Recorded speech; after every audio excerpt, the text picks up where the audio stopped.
இன்றைய வாலிபர்களின் குறிக்கோளை கேளுங்கள். உங்கள் வாழ்க்கையின் லட்சியம் என்ன என்று என்ன சொல்லுவார்கள்? யூடியூப்ல ஒரு சேனல் ஆரம்பிக்கணும்பாங்க, அப்படியா இல்லையா? அல்லது ஒரு ஷார்ட் ஃபிலிம் எடுக்கணும்பாங்க, அல்லது ஒரு மியூசிக் டைரக்டர் ஆகணும்பாங்க, அட்லீஸ்ட் ஒரு டப்மாஷ் செய்யணும்பாங்க. டப்மாஷா அது செஞ்சு அப்லோட் பண்ணி எல்லாரும் அதை பார்க்க வைக்கணும்பாங்க, அப்படியா இல்லையா? இது குறிக்கோளா? நீ நடிகனாகுவதோ, உன் யூடியூப்பில் உன்னுடைய வீடியோக்கள் வருவதோ, டப்மாஷிகள் வருவதோ, நீ போடக்கூடிய அந்த ஷார்ட் பிலிம்களை மக்கள் பார்க்க வேண்டும் என்பதற்காக அப்லோட் செய்வதோ, நீ அதில் புகழ் பெறுவதோ, இது குறிக்கோளா? அது குறிக்கோள் அல்ல, அது லட்சியம் அல்ல. அதுதான் லட்சியம் என்றால் உன்னை விட சிறந்தவன் ஒருவன் வந்தால் உலகம் உன்னை மறந்துவிடும். உன்னை விட அதில் சிறந்தவன் ஒருவன் உருவானால் நீ யார் என்ற அறிமுகம் கூட இல்லாத அளவு மறைந்து விடுவாய். அதுதான் இந்த உலகத்தின் இயற்கை.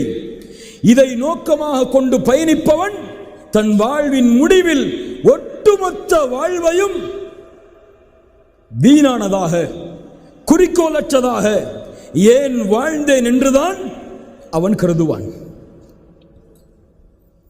என்ன சொல்லவில்லை, நீ விளையாடாதே, படிக்காதே, நீ எதையும் செய்யாதே, எந்த குறிக்கோளோடும் வாழாதே, நீ உன் வாழ்வு என்பது வீணானது, அப்படியே வாழ்ந்து மறைந்து விடு என்று சொல்லவில்லை.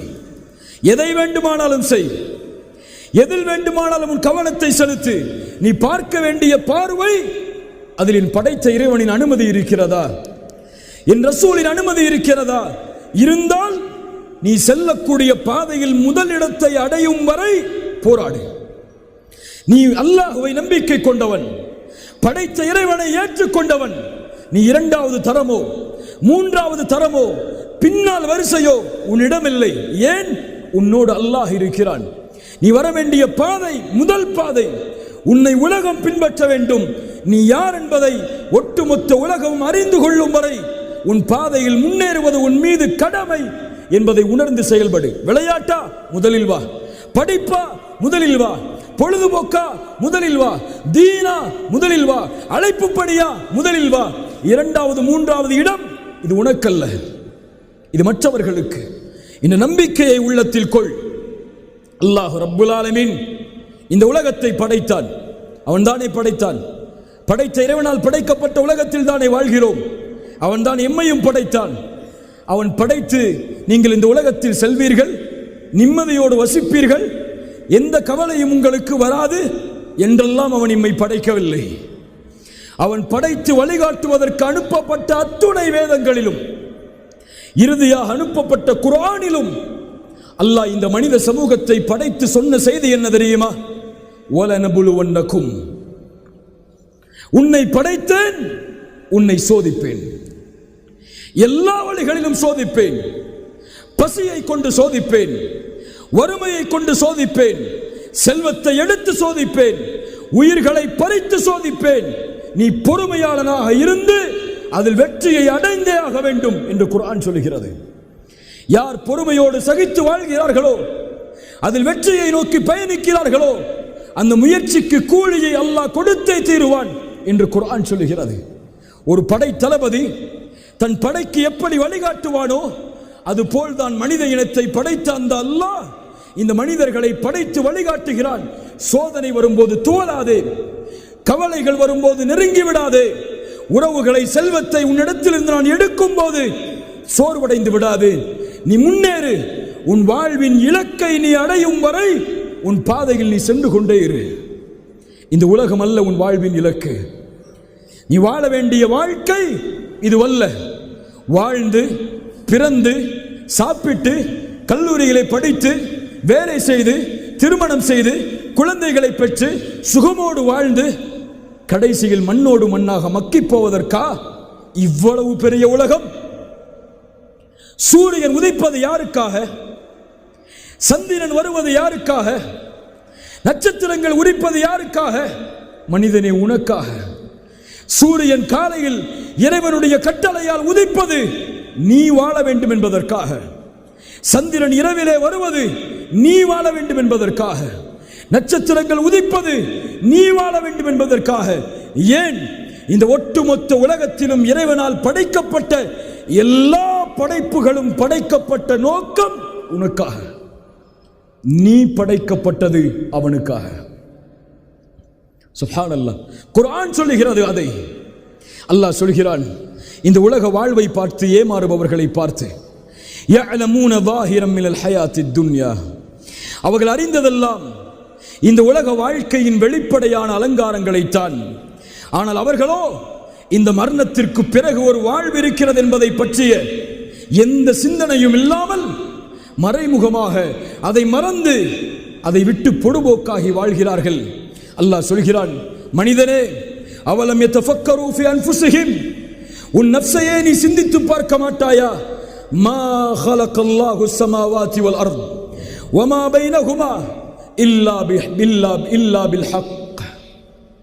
அல்லாஹ் வானங்களையும் பூமிகளையும் ஒரு உண்மைக்காக இல்லாமல், ஒரு சத்தியத்திற்காக இல்லாமல் அல்லாஹ் படைக்கவில்லை. வஅஜலின் முஸம்மா, அதற்கும் ஒரு முடிவு இருக்கிறது என்று அல்லாஹ் ரப்புல் ஆலமீனுடைய புத்தகம் அல் குர்ஆனிலே சொல்கிறான். அல்லாஹ் மேலும் கேட்கிறான், அஃபஹஸிபதும் அன்னமா خلقناكم அபஸா, மனிதா, உன்னை அல்லாஹ் வீணாக படைத்து விட்டானா? ஒரு குறிக்கோள் இல்லையா? ஒரு லட்சியம் இல்லையா? வஅன்னக்கும் இலைனா லா துர்ஜஊன், நீ மீண்டும் என்னிடத்திலே கொண்டு வரப்பட மாட்டாயா என்று குர்ஆன் கேட்கிறது. கண்ணியத்துக்குரியவர்களே, எம்முடைய மார்க்கத்துடைய வழிகாட்டல் இதுதான். நாம் வாழ்வது படைத்த இறைவனுக்காக, நாம் மரணிக்க போவது படைத்த இறைவனுக்காக. அடுத்த உலகத்திலே மீண்டும் இறைவன் எம்மை உயிர் கொடுத்து எழுப்புவது அவனை சந்திப்பதற்காக.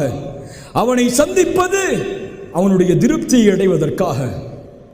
இதுதான் ஒரு மனிதனுடைய உண்மையான குறிக்கோளாக, லட்சியமாக அவர் ஆக்கிக்கொள்ள வேண்டும். நான் இந்த உலகத்திலிருந்து மரணிக்கும் போது, இந்த உலகத்திலிருந்து பிரியும் போது, என்னால் ஒரு சமூகம் வாழ்ந்தது என்ற வாழ்வோடு இந்த உலகத்தை விட்டு பிரிய வேண்டும். அதுதான் ரசூலுல்லாஹி ஸல்லல்லாஹு அலைஹி வஸல்லம் அவர்கள் எமக்கு கற்றுத்தந்த பாடம்.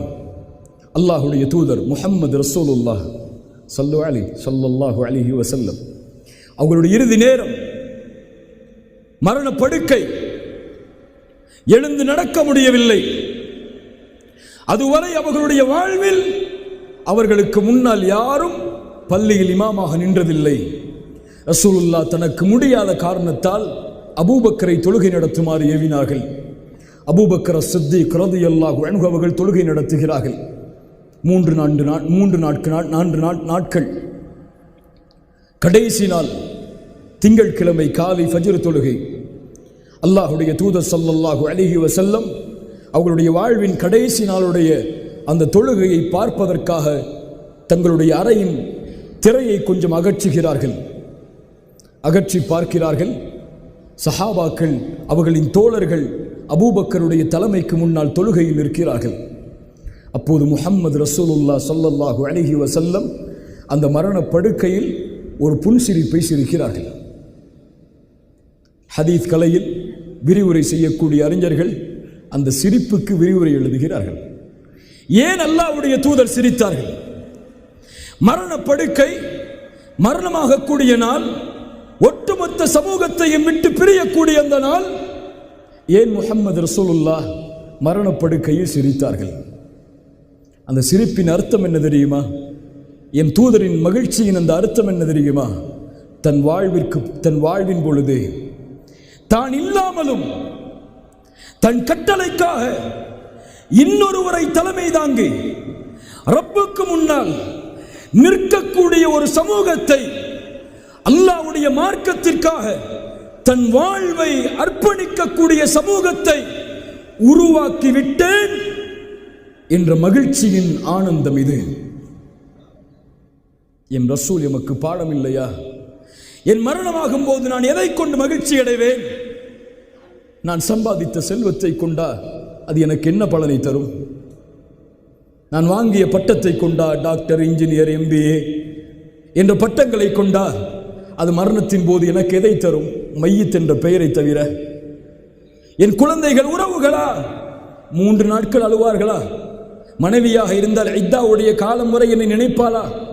அதற்கு பிறகு வயது இருந்தால் அவளும் அல்லாஹ்வுடைய மார்க்கத்தின் அனுமதிப்படி வேறொருவரை திருமணம் செய்து வாழ்ந்து விடுவாள்.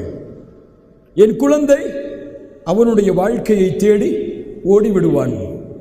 எதை இந்த உலகத்திலே நான் கொண்டு போகப் போகிறேன்?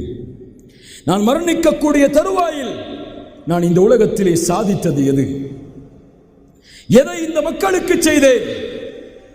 எதை என் சமூகத்திற்கு செய்தேன்? எதை என்னை சுற்றி இருக்கக்கூடியவர்களுக்கு செய்தேன்? என் வாழ்ந்தவன் யார்? இந்த கேள்வி எம்மை துரத்தினால் இது போதும் என் வாழ்க்கையின் வெற்றியை அடைவதற்கு.